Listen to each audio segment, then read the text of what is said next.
What channel is he on? 3? Okay. Are you on 3? Yeah, I can. Just because I didn't go to OSU doesn't mean I can't count to 10. 1, 2, 3, 4, 5, 6, 7, 8, 9, 10. Okay, Tracy, I am rolling. Okay, Mr. Piazza. Mhm. Can you elaborate a little bit on your title and tell me about your company just a little bit? Okay, we've got Clean Sam, so, Okay, you got a hardware there. yeah, I did have Okay. that. Okay, so we're rolling? We are rolling and we go. Okay, just tell me your title and Okay. your company and what are you doing here today? I manage the training programs for the power plants at American Electric Power, and AEP is a multi-state power transmission and distribution company based in Columbus, Ohio. Okay, so you are here today as part of a steering committee. Kind of tell me that, and you're developing a new curriculum. Right. AEP and other companies, OG&E and a couple of others, are supporting the power plant technology program here at OSU IT. And our goal for the program is to prepare students to become candidates for jobs in our power plants. And that's, I mean, that's such a broad, I mean, there are a lot of jobs there. Can you just kind of talk about some opportunities? Sure. Our main interest is in preparing people to become operators in our plants. That will also include doing some maintenance work and some other kinds of things. But primarily our concern is having qualified operators for those plants as we face a lot of retirements in our industry, as well as the industry expands by building new plants. Great. And, you know, OSU IT is known for its world-class equipment, hands-on learning. Can you kind of elaborate on how do you plan to implement that for these students? Well, we've worked with the university to recruit students to identify the curriculum that we were interested in. The entire advisory board's been involved in that process over the last probably 2 years now. The program is underway. There's students enrolled. We offer the students internships during their program, so they get a real feel for what power plant work is going to be like. So I think those are the big things that we're focused on right now. Okay, and just, you know, as an overview of, I mean, why OSU IT, and just in a broad sense, you know, you can get a great education here, you can be Okay. trained specifically for power plant, and Okay. got a great job waiting for you. Okay.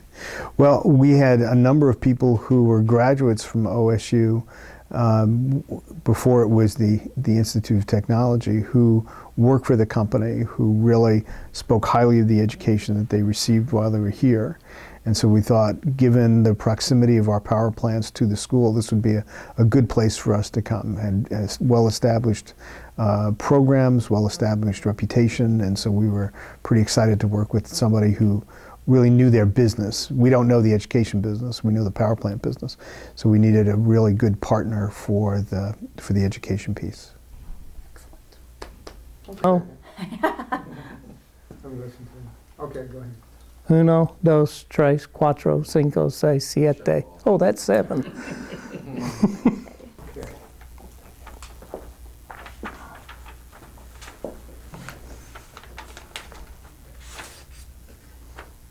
Got it. Mr. Anderson. Yes. OG&E. No. Okay, just, you know, in different words, just a little bit about your title, what you do, your company, and why are you here today? Okay. I'm the lead training coordinator for Power Supply, which is division of Oklahoma Gas and Electric.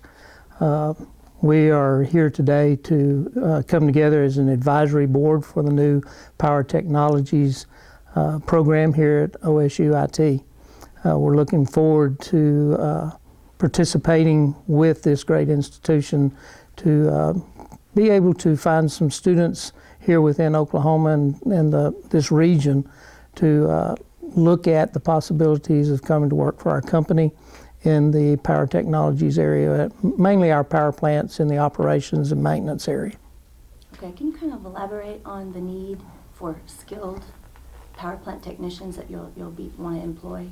the need of, to get people in there that can really do the work. One of the main issues that any power plant has is having a skilled workforce. In fact, for any state, we need to have skilled workers to be able to bring industry in. And of course, when industry comes in, we also have that opportunity to produce more electricity, which is our business. And so with that, we're constantly looking for skilled workers that have the aptitude to work in power plants, to be able to have that desire and work ethic to really apply themselves to an industry that's not known by a lot of people, but is one that is very vital for our state and for our nation. Wonderful. Can you kind of just talk about the win-win situation of having a program like this at a technical institute like this? And it's good for the employers, it's good for the students. Talk about why is OSUIT a great place to start this? OSUIT has the facilities that are needed, and it also has the instructors that they've been able to get through the years. They have great reputation. 20 years ago, when I was in one of the power plants and became supervisor for the first time, the first person I hired was a graduate from here. Okay. Thought I heard something. Okay. It's a party going. Okay. Approximately 20 years ago, when I first became a supervisor with NOG&E, first person I was able to hire came from OSU and here in Okmulgee. And we built a opportunity to work together and to see the skills that he had. And ever since then, we've hired lots of people from here. We also are using another program within OSUIT to for our lineman area. So we already had an opportunity to work, and this seemed like the best place to start another one here because of their reputation and the opportunities that they provide to the students here. Excellent. Good. Yeah. No, he's been trying to get me to update my company. You haven't done it? Nope. Oh, hey. Just have a look. I want to say, well, why didn't she? That's all right, I'm shedding. I just got a picture. Did you? You don't have to send you a picture now, just a bio. Just a bio. Hasn't that picture taken here? We can take portraits today if you want to do that anytime. It would be done, we need them of these three. Yeah. I'm all set up over there for that too, so whenever you want to do that, Mike, just let me know. There I go, popping off of you. We'll get you an Okay. OSU shirt. You know, I said you Well, I need you one. might need to kind Can I get of a- twist it just a little bit more towards you. Just toward that way. Yeah. How's that? Is that better? I need a new shirt. That'd be great. We can Photoshop that in. You'll look like But- Brad Pitt over that. And I'm trying to think of a movie that I'd want to look like Brad Pitt, and I can't think of anything. Troy. Roy. Troy would be good. Uh, Benjamin Button in the, in the middle. It's at the last.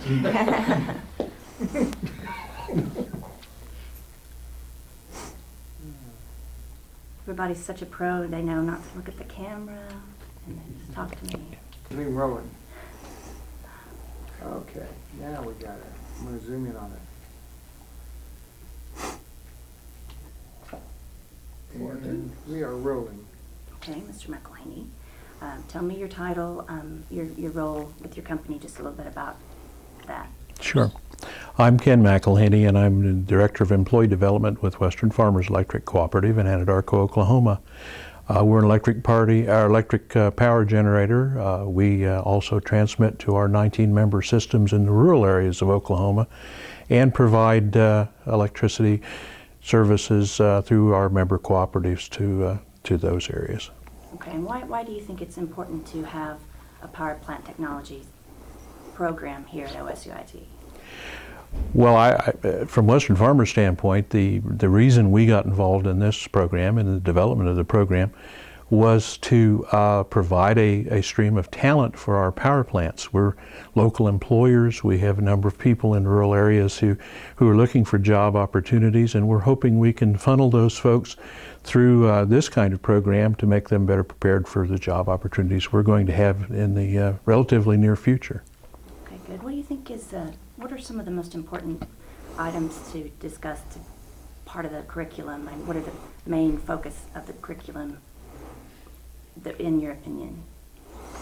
Well, our primary interest was in the power plant operations area, at least initially. There's not a program that provides that kind of training and development, and OSU IT was certainly interested in helping us to provide that kind of program for prospective employees.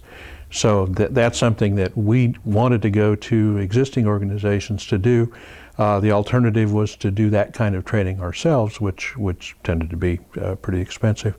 So we're looking for graduates that we can move into more than entry-level positions, and because of the education they're going to receive here, they're going to be able to do that. I'm assuming probably internships are going to be a key part to actually go to the power plant work. Well, I think internships are a key part not only for Western farmers, but also for the students, because it gives them an opportunity to see what a real power plant is like and how it operates. A lot of people, and we've talked about that many times, a lot of people take electricity for granted. You turn on the lights, and if they work, that's great. If they don't, there's a big problem. Most people, that's the extent of their involvement with the electric industry. We want our students that come to Western Farmers, and particularly to this program as a prospective employee, to understand what it means to work in a power plant environment. It's a huge generating machine. It creates electricity that's sent out over transmission lines. It can be noisy. It can be intense at times, but it provides a service and a product that we all count on every day for every second that we have. So it's the kind of experience that I think as interns they're going to get a real taste for what it's like to be in that kind of environment in a work relationship. Excellent. Do you have anything else that you feel strongly about you'd like to comment on? Oh, I want to thank the school for their cooperation here. I can't say enough about the commitment that OSU IT has for this program. It's not been an easy one to start. These are relatively, it's a relatively new career area. We've had long-term employees generally that have been with our program for years and years as employees, and so it's really kind of a first-time situation for us as well, going out and looking for new people to fill vacancies that we expect to have through attrition and development. So, and the school has just been fantastic with their support. They've been willing to try anything that we've suggested, essentially. So it's really been a great experience. Wonderful. Great. Come up with some questions I haven't asked of. If anybody has any ideas, let me know. You should mention that you're an alum. I'm going to, yeah. Okay. Yeah. You doing well? Yeah, doing real well. What's he going to do?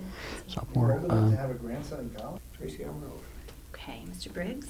So you're here today. Tell me who you're with and what's your title? I'm Gary Briggs. I'm General Plant Manager with American Electric Power Public Service Company of Oklahoma. I got it. Mm, Okay, I'm rolling. Okay.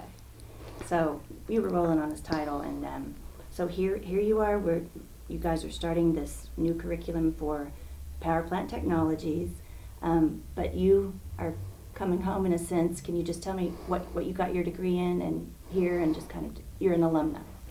yeah, I went to school here back in the 1970s. I graduated, and you know, having that experience with the institution OSU IT Tech here, I understood what a great school this was. Not only reputation here in Oklahoma, but across the country, and in particular for me, I've been able to go to work for my company and progress along and become a manager at Public Service Company of Oklahoma, and so I know the value of the education that you get here at OSU IT Tech. And just you know, from your perspective, I know that as technology has grown, this campus has exploded. I mean, comment on, you know, everything now is so much bigger, and they've got all these different programs, and how it's just evolved. You know, are you surprised? Oh, the campus doesn't look like anything like it did when I went to school here. All the facilities are new. You know, the curriculum here has changed completely. It's just new. It's modern. It's just a great facility and a great place to learn. And one of the reasons it is, you know, so great for the students is this hands-on experience they're able to get. Now, what kind of hands-on experience in the curriculum do you think is important for power plant technologies? Well, the students here have an opportunity not only through their classroom training, but in the labs, they get an opportunity to actually put their hands on the types of equipment that they're going to find in the power plant, the pumps, valves. They have a simulator here on a Rankine cycle that teaches them about steam and turning a turbine and a generator and those sort of things. So that's those are types of experiences you just can't find in other facilities that they're offering here with this program. Excellent. And just a comment on how the need, you know, in this industry is great, and you know, that's why you guys are here to get new employees and foster the workforce. Fossil hydro generation in the United States is a graying industry. The industry as a whole has a number of people that are leaving because of their longevity, the retirements and things like that, and the fact that we haven't built a lot of power plants in the United States in a number of years, and we have new generation coming online. So we have to have the people that are trained in order to fill these positions that we are vacating, people to fill the positions for new plant construction, and the addition of new environmental equipment that we're putting in on our power plant facilities. So it's great opportunities for people that are that want to enter a field with of the power generation. Excellent. Okay. I am rolling. All righty. Okay, guys, what we're going to do today is we're going to set up various surveying instruments and start off learning and, God, I sound like a jerk. Okay, guys, what we're going to do today is set up various surveying instruments. The first instrument we're going to set up is our brand new state-of-the-art Topcom GTS 212 total station surveying instrument. And Mark is going to set that up with me. Now, Mark is working in industry, and he is familiar with this particular instrument. So without further ado, we're going to go ahead and set the instrument up and then get about the business of surveying. So Mark.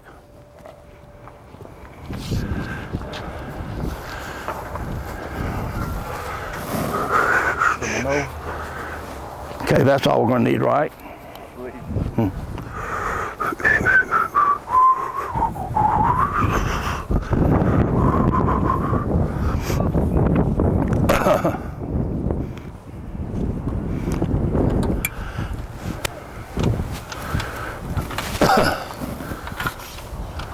Now, one of the things you're going to notice from the difference between this semester and last semester is we're using a more up-to-date technology. Surveying and civil engineering have both changed dramatically technologically, but civil engineering started changing in the 60s. They had progressive change in technology, and so they kind of grew into it.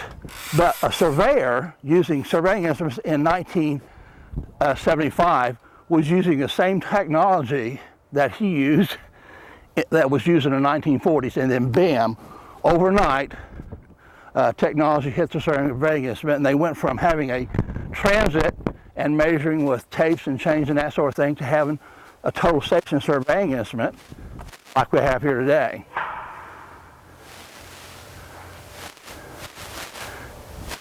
Now, what Mark is doing is setting it up on a tripod.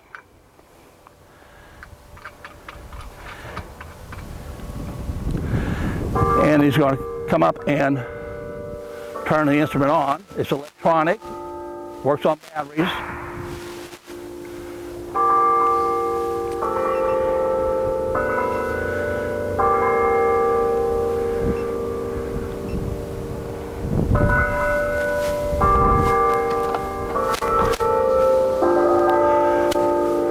So now that Mark has got it set up, generally he's going to go ahead and start do the preliminary leveling by eye of the surveying instrument. He'll eyeball it in, and then he'll start fine-tuning it mechanically.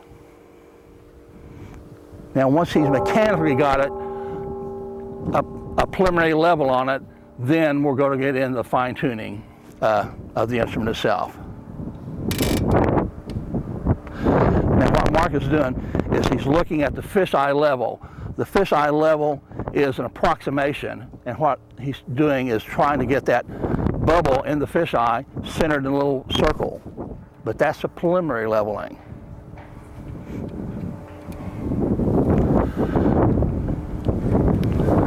Okay, now if you see Mark is turning the adjustment knobs on the instrument, and if you'll notice, he's turning 2 knobs at once. When you're doing this preliminary leveling, keep in mind that the bubble and the fisheye level will always be traveling in the direction that you're turning your left thumb.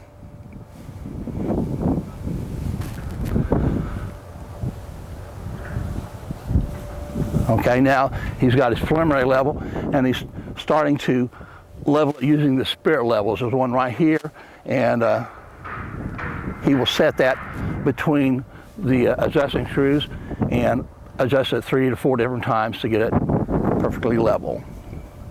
You have to have your surveying instrument level, because if you don't, you're not going to get accurate measurements, angular-wise or distance-wise, because it'll be out of sync.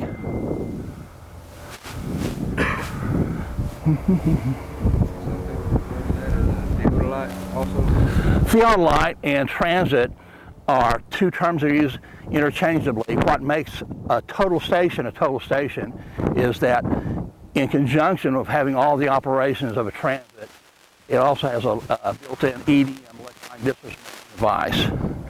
And another device that we haven't put on yet, we will later, is called the data collector.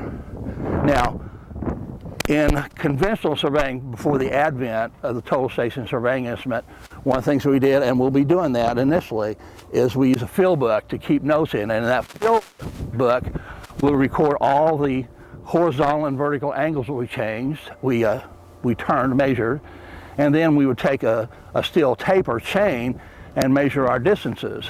Well, with the advent of this technology, we have the data collector, which hooks into the total on our we've turned. When we've got the onboard computer on, it records that electronically.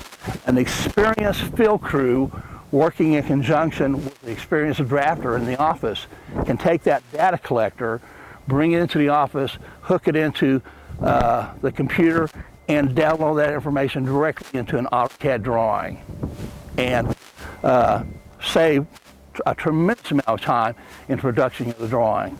Another aspect of that is, since a drafter have to go in there and transfer all those bearings and distances by hand manually and write it down, you've taken the opportunity for transposition errors and that sort of thing, because you have immediately downloaded the exact information from the data collector into the drawing. Okay, come on around here, and let me see.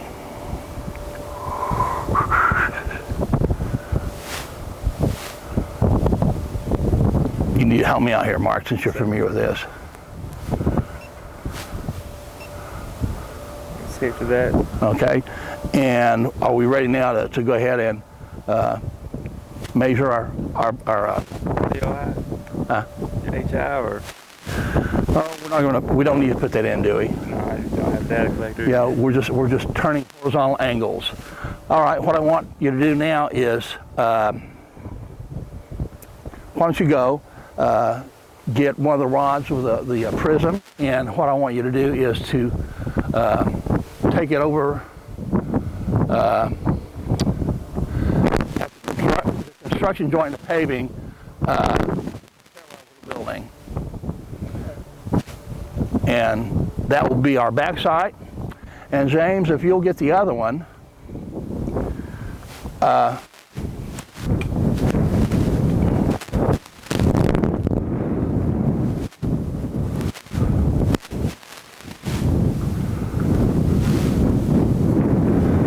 This is different than the other one.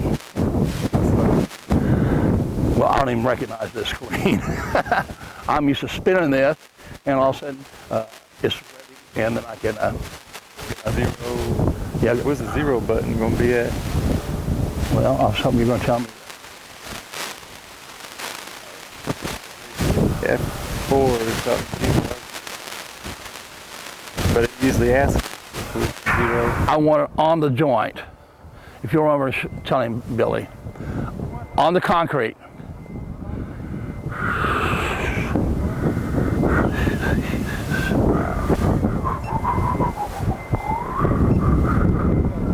It's going down.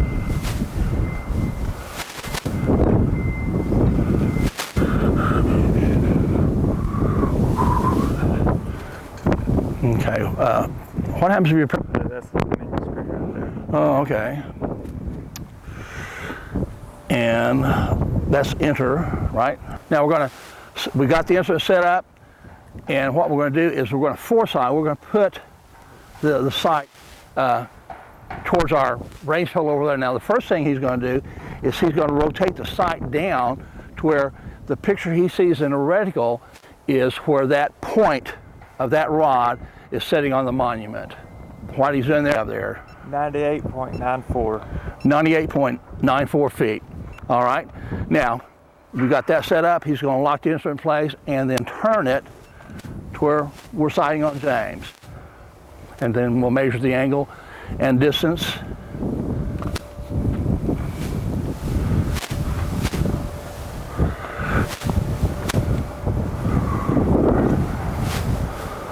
Okay, come on, guys. 8 degrees, 32 minutes, 14 seconds.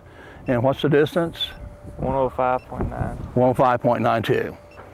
So there we have accurately measured the horizontal angle and the distance with the total station surveying instrument. What I really kind of like is if you could turn that around, I guess that's the sun's behind it. But Okay. I love that screen and just kind of poke it. Or you can just kind of, just hit the menu. I mean, if you're going to look at this, they're not going to be seeing what we've said. Okay, that's okay. It's like the screen it looks. Okay, well, You want him to Top touch in part. some numbers? Just hit the menu. Or maybe just power it off and power it on. So it starts. excuse me. I'm sure something's going to come up when it's powered on. Oh yeah. Okay, wait, hold on. Yeah. Are you rolling? I'm rolling.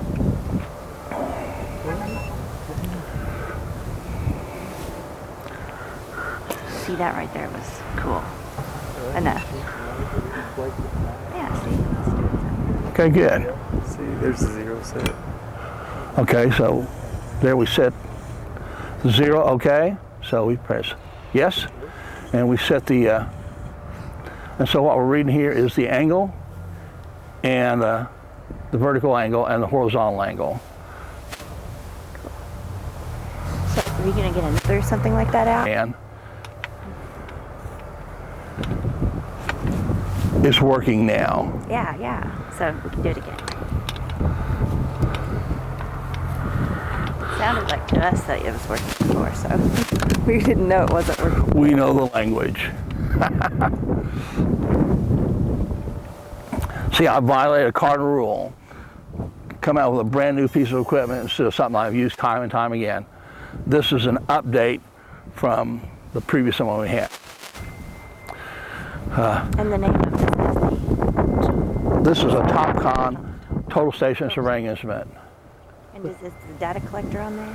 No, Does the data collector go in the total station? yeah, the data collectors are by the mail. Billy, would you? I'll let you do the honors. I've never used data collector like that before. Oh, you haven't? Oh, you use that big bull honkus. Yeah, well, we didn't have the $3,000 to buy that in our budget. Okay, I'm ready. Okay, this is the FC100 data collector, the standard data collector that comes with Topcon instruments, and it just fits right in here. Now, in the previous model of data collector, and this is the onboard computer I was telling you about, we had a cord that would hook from here into a receptacle on the surveying instrument. On this particular model, this has Bluetooth, so it's wireless. And so once we start recording, it'll record the information in the data collector. Okay, now we're ready. James is set up. Let's go ahead and move in on him and electronically measure the distance.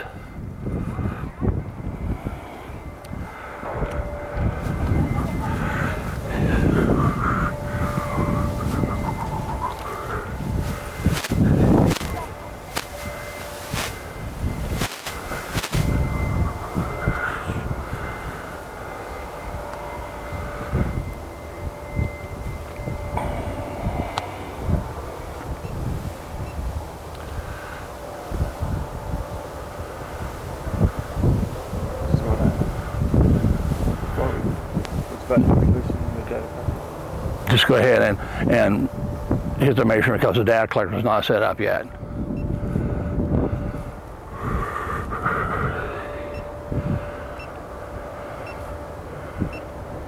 So now it's processing information, and what it's doing is it's taking measurements and it's recording the X, Y, and Z coordinates in the data collector.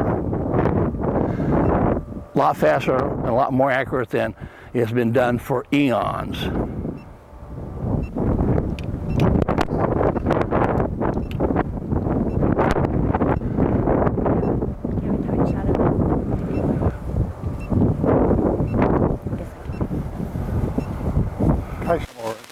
What we've got here, because you guys haven't seen it.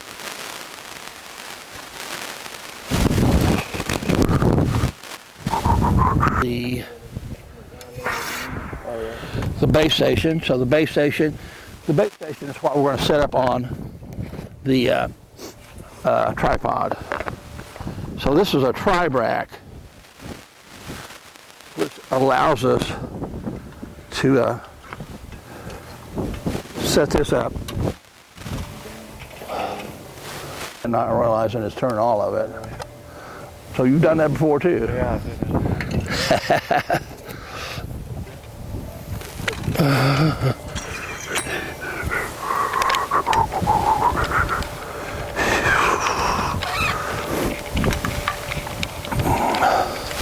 Someone knocked on Loggy earlier. It's one of those straps that do it. Oh, it's amazing what some people do with this. Okay, James, why don't you do the honors?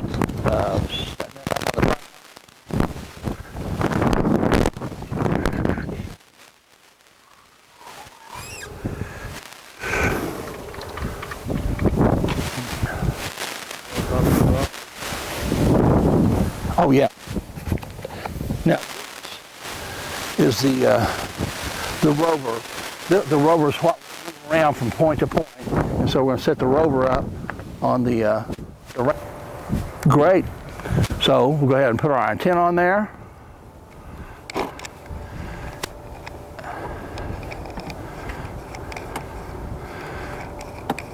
Now this, in combination, is one of the latest technologies in surveying. This is the base station. This is the station that is sending out the base signals. There are 25 satellites placed in space by the United States. There's a number been put up by the Russians. And right now they're developing agreements to allow us to access their satellites as well. In order to get an accurate reading, this base station has got to pick up at least 3 satellites. On a day like today, there would not be a problem with that.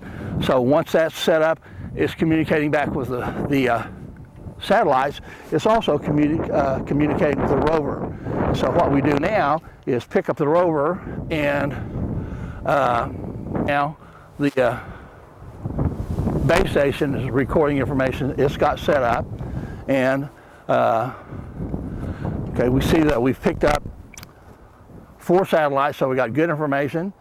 And as soon as Colton gets set up and gives us an okay sign, we'll take the measurements there. Now you see the simplicity in this as compared to turning angles and traversing. You can do a topographic survey a lot faster with GPS than you can using a total station surveying instrument. Now, young surveyors usually think that this is the best of all worlds, that you ought to be doing everything with GPS, but that's just not true.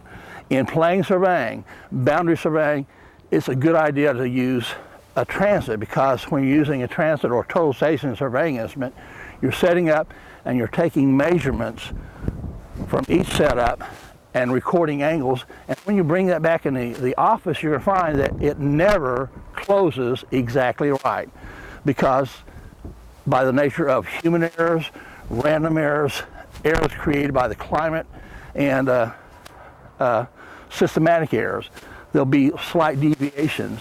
Well, the line of sight distance will be shorter than the actual ground distance, and it's probably a surveying technician. They don't realize that they do not have the education that you do. They do not understand the mathematics that a professional land surveyor has to take, and how closely related we are to our brothers in the development industry, civil engineers. Okay, I've just exhausted myself. Before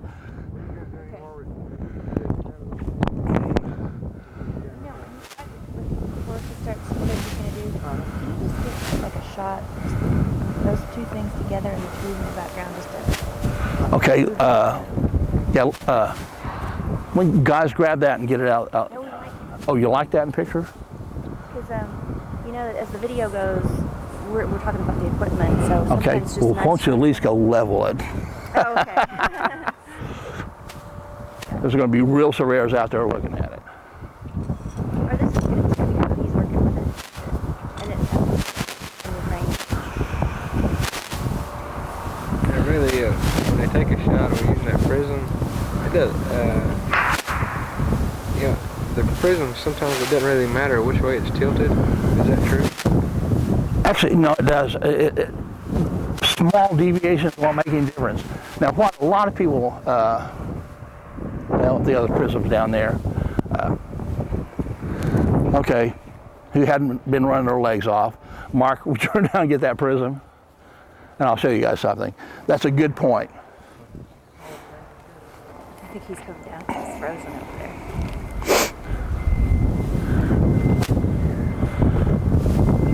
See, now, the way you look right now, you look like you have a beret on. See, you'd have been a good Special Forces soldier. I mean, that's half of being a good Special Forces soldier, is looking good. Of course, Marines can look good, too. Okay. Shoot through that, like, can you hold it pretty still? Maybe we should wait till it's on. I tell him what you're doing. Okay, do you have to have the crosshairs directly looking into that prism? Well, ideally you should, but the fact is we got the alignment accurate when we took our first angular measurement by looking down at the rod where it's sitting on top of the monument. But when you shoot the laser, if it hits anywhere on here, the distance it's going to measure is to that point where all those mirrors and the prism come together. And in the level of surveying that we do, it is not going to make any difference. Matter of fact, I don't think in any level of surveying it's going to make a significant difference. But one of the greatest advances in surveying is electronic distance measuring, because the greatest error, potential for error, that we have is measuring the distances. Great job, guys. Now, one more thing we can do is I can talk to them about shooting distances by stadia, and we can do that with, they've taken some serious math classes and things like that, and you find out the people that want to play like being surveyors or civil engineers. You can tell it.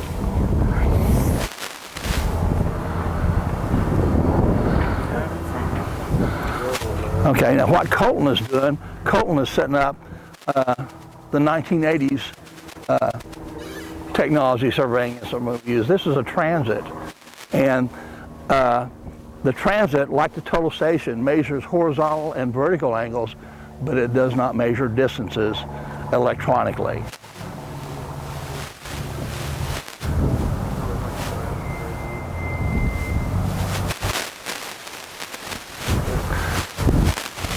Now, Mike had asked me if I could find some pictures, through a surveying instrument and get those for you. I have been swamped today. I've had inquiries about the program. There's plenty of time. Colton is going to be graduating next semester, not this semester, with his associate degree.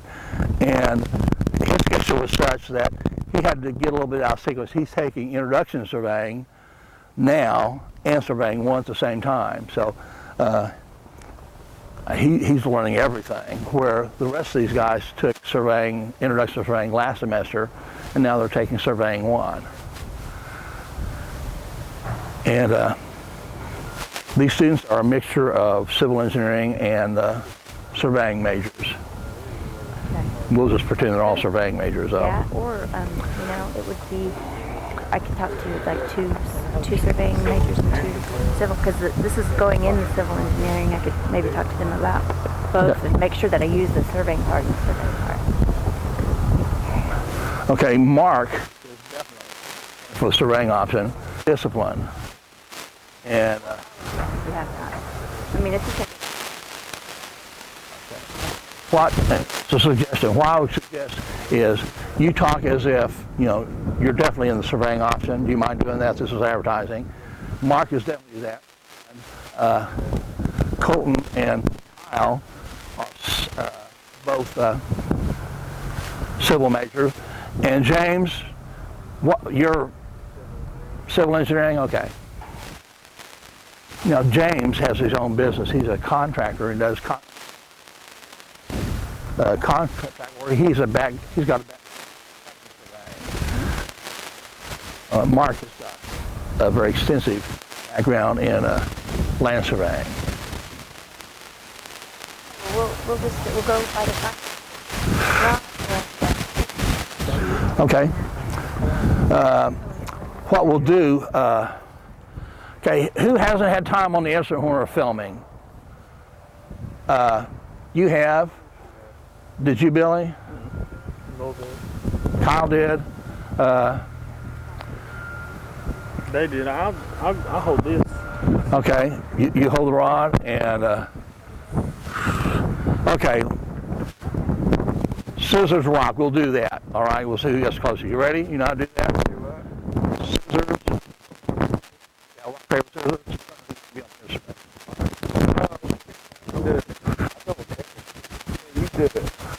Come on, Colton. He's married. He doesn't need any proof. I don't mean to do that. It's not that bad.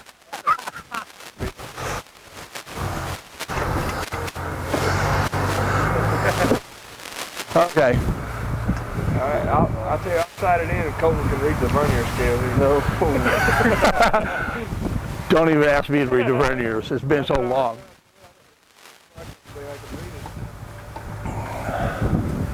Yeah, I was reviewing the other day trying to remember. This now?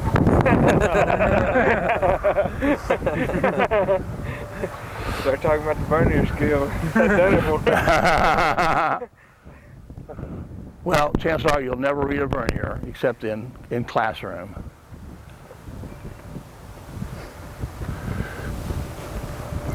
One big bubble up now? Try something like we can make it 25 foot tall if you want to.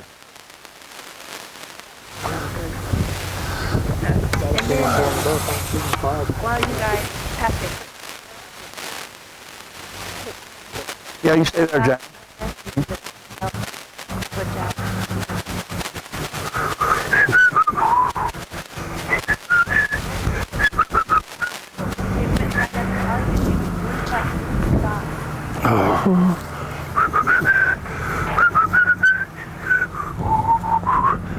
Now, what side do you want? On this side or that side?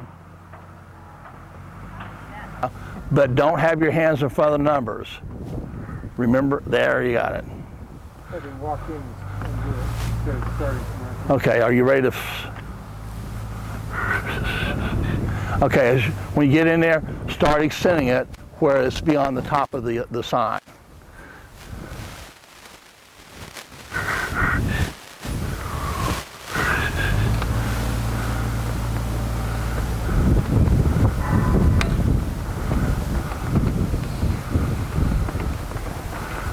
All the way up. It'll click here in a second.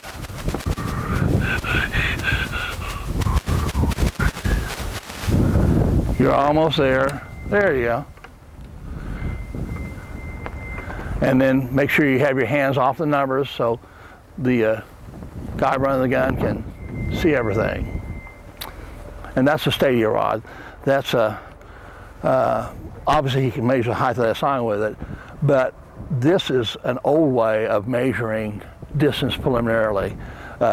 What they would do looking through that instrument, there's a crosshair, and they would read the numbers at the top crosshair and the bottom crosshair, subtract those out, and multiply times 100, and that's the distance to about a foot of accuracy. So it's good for getting topo shots, but not doing boundary surveys.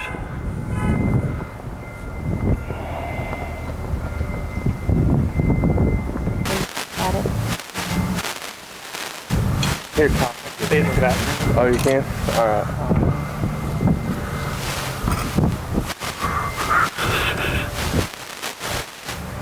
Now, you can't extend this up. You can kind of see it there. It's really close. But... Yeah, so you pull that up however you want it. That's a great touch. Has one of you got the data collector?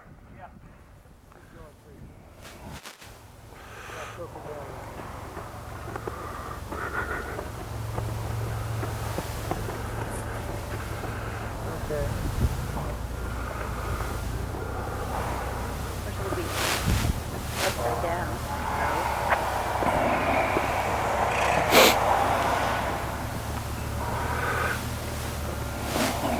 I really don't. You can edit that out. If you have a cell phone. You can make it's turned on vibrate. Okay, Is that okay? turning it off. Okay. Okay, Get the red light now. Yeah, that's Okay. Spell your first name and last name. It's Mark, M-A-R-K, Whisenhunt, W-H-I-S-E-N-H-U-N-T. Okay. Wisenhunt, right? Yes. Okay. And how old are you? I'm 23, Okay. And where are you from? Shakota, Oklahoma. Okay. So you actually have experience in the industry. Can you kind of tell me what's brought you to this program now? Well, my girlfriend brought me here. Oh, yeah.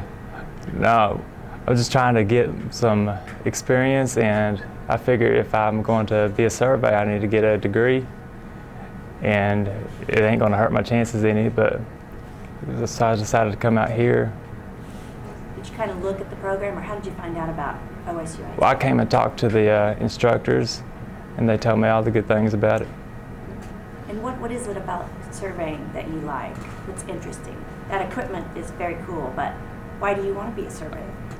It's a different place every day and different atmosphere. I mean, it's not at a desk every day. There's nothing boring about it. And there's jobs and there are awesome job possibilities out there. I have not met very many young surveyors, so I figured I got pretty good job opportunities out there. Can you kind of talk about what you've been doing at this school? You know, you get the hands-on experience with equipment. Do you like that aspect of this program? Yeah, I do. It's very nice. I mean, we've got several small classes, and it's a lot of one-on-one time with the teacher. And if you got problems, they're quick to help you. Great. I think that's exactly what I'm looking for. Okay, I'm rolling, so I ask you his name and hometown. Okay, spell your first name and last name for me. Colton, C-O-L-T-O-N, Lovett, L-O-V-E-T-T. Okay, and where are you from? Shakota, Dakota? Okay. Yeah. And how old are you? 21. 21, okay. You know, why OSUIT and why this program? What do you want to do and why did you come here? It's pretty close to home, and a lot of my hours transferred from where I'd went to school before. There's a good student to teacher ratio, and I've seen that whenever I come over and visited. Where did you go to school before? Connors. Oh, and were you in this same kind of program there? No, I graduated with an associate's in biology over there.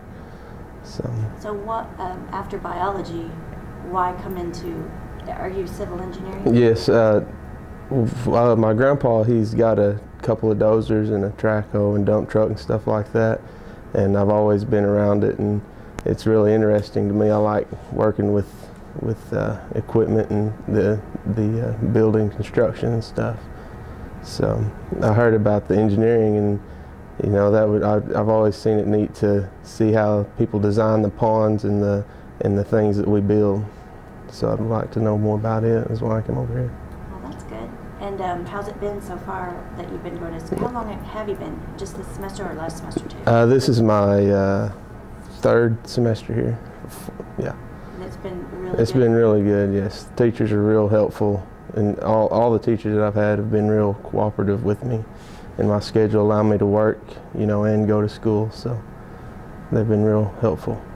Okay, and what about, you know, the civil engineers also have some pretty cool equipment they work with, and the soil testing, concrete and everything. What's your favorite part about that? Well, I haven't got into the soil testing and the concrete classes yet, but we've done some steel classes, a couple of steel classes, and the learning about the beams and everything. Okay, well, good deal. That's great. 3 of the best wasted years you don't remember? Yeah. Yeah. Okay. Okay. All right. Spell your first name and last name. James, James, Allred, Allred. Okay, and tell me a little bit about your history that brought you here to OSUIT. Well, I'm a full-time contractor in the construction business, and I was going to classes part-time. I'd started my education years ago at another university, and my social life got the better of my grades, to make a long story short. And as I got older, I decided I needed to continue my education, so I started taking classes in Tulsa, and I had completed all of my math classes that I could take in that area, and I thought I was going to have to transfer to OSU in Stillwater to finish pursuing my civil engineering degree. And I found out that this program was a lot closer to home, and it's made it a lot more convenient to me to get the rest of my education here. And that's basically how I ended up here. Okay, and so far, you know, with your experience in the industry, how does it compare, you know, to, I mean, you're still learning a lot here, right? Oh yeah, absolutely, yeah. And the big difference is the instructors that I've got, they've had some experience out in the field, and you can really tell when they're teaching that they know what they're talking about because they've been there.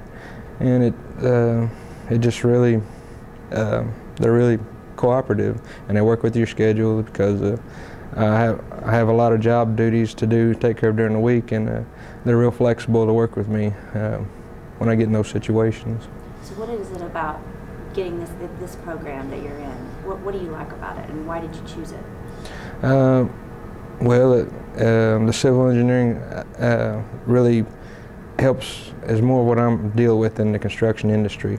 Our business, we pour concrete all over this county, and some in Tulsa County, and getting to learn the more technical aspects of it. You know, why concrete cracks. You know, everybody wants to know that, and or why do you use this size anchor bolt? Why do you use this size steel member? And you get to learn all the technical aspects about that and why it does a lot of that. And it also gives, for me and my company, more credibility when you're dealing with other contractors or businesses who want you to build for them. So what do you hope to, by getting this degree, how is that going to help you? Are you going to be like a licensed engineer? Yeah, well, my main goal is to get my PE license. And I'm taking my FE exam in April, which will hopefully pass that, and then I'll just have to continue. I only like a few classes after that to get my degree, and then I'll have to get the experience for my PE, and I'm hoping it'll give our company more credibility with people, and they'll say, you know, this contractor, you know, he's been doing it for so many years, but this contractor, he has an engineering degree. You know, would rather prefer him to do our job than somebody without one. Excellent. Good. Great. Right. That was great. All right. Okay, Tracy, I am rolling. Can you spell your first name and last name? Kyle, K-Y-L-E, Ramsey, R-A-M-S-C-Y. Okay, and where are you from? Shkoda. Okay, gosh, you know each other before? Yeah, I went to high school together. Yeah. Okay. So, are you the surveyor or the civil? Civil engineering. Okay. Why come to OSUIT for civil engineering? Well, out of high school, I had no clue what I wanted to do. Tossing around a few options, so I went to a junior college close to home. And after spending 2 years there, I decided I didn't want to spend a whole long time in college. And I wanted to get through something quick and make money. So I was ready to get in the career field. So I was messing around the internet and seeing Okmulgee, and I seen they had a civil engineering school. So just pretty much turned me onto it, and I seen it was only a 2-year program. So that's how I wound up here. And you know, compared to, and this is something the videos this is what's going to show, is that OSUIT has support of all these sponsors. You get the TopCon stuff, you know, the good equipment to work with. Can you kind of talk about how the hands-on experience is really important? I mean, hands-on, it's all civil engineering. You can't learn civil engineering out of a book. It's all what you know, and just got to get in there and do it. You can't learn nothing out of a book. What's your favorite part about it? Like, what do you want to go into? I mean, this is just my second semester, so I don't really know. Anything you like in particular? I mean, designing roads and bridges seems pretty cool. Working for a highway department somewhere or something like that. So, but I haven't really laid out the options and seen it all yet. So you have a little while to go. Yeah, still got a few years. Okay. What about like just hypothetical dream job? You know, owning your own civil engineering business, I guess. would be good. Can you talk about going to school here? Do you commute or do you like live here? Yeah, I got about a 35-minute drive from Shakota, and it's nice. Save money, don't have to pay for housing. And it's still kind of like going to college, right? Oh yeah. What's the yeah, campus like? Is it fun? Yeah, it's really fun. It's got a lot of activities, plenty of students. Not too big, not too small. The student-teacher ratio is awesome. No big classes, which makes it easier, one-on-one focus to learn. So. Excellent. That was great. Thank you.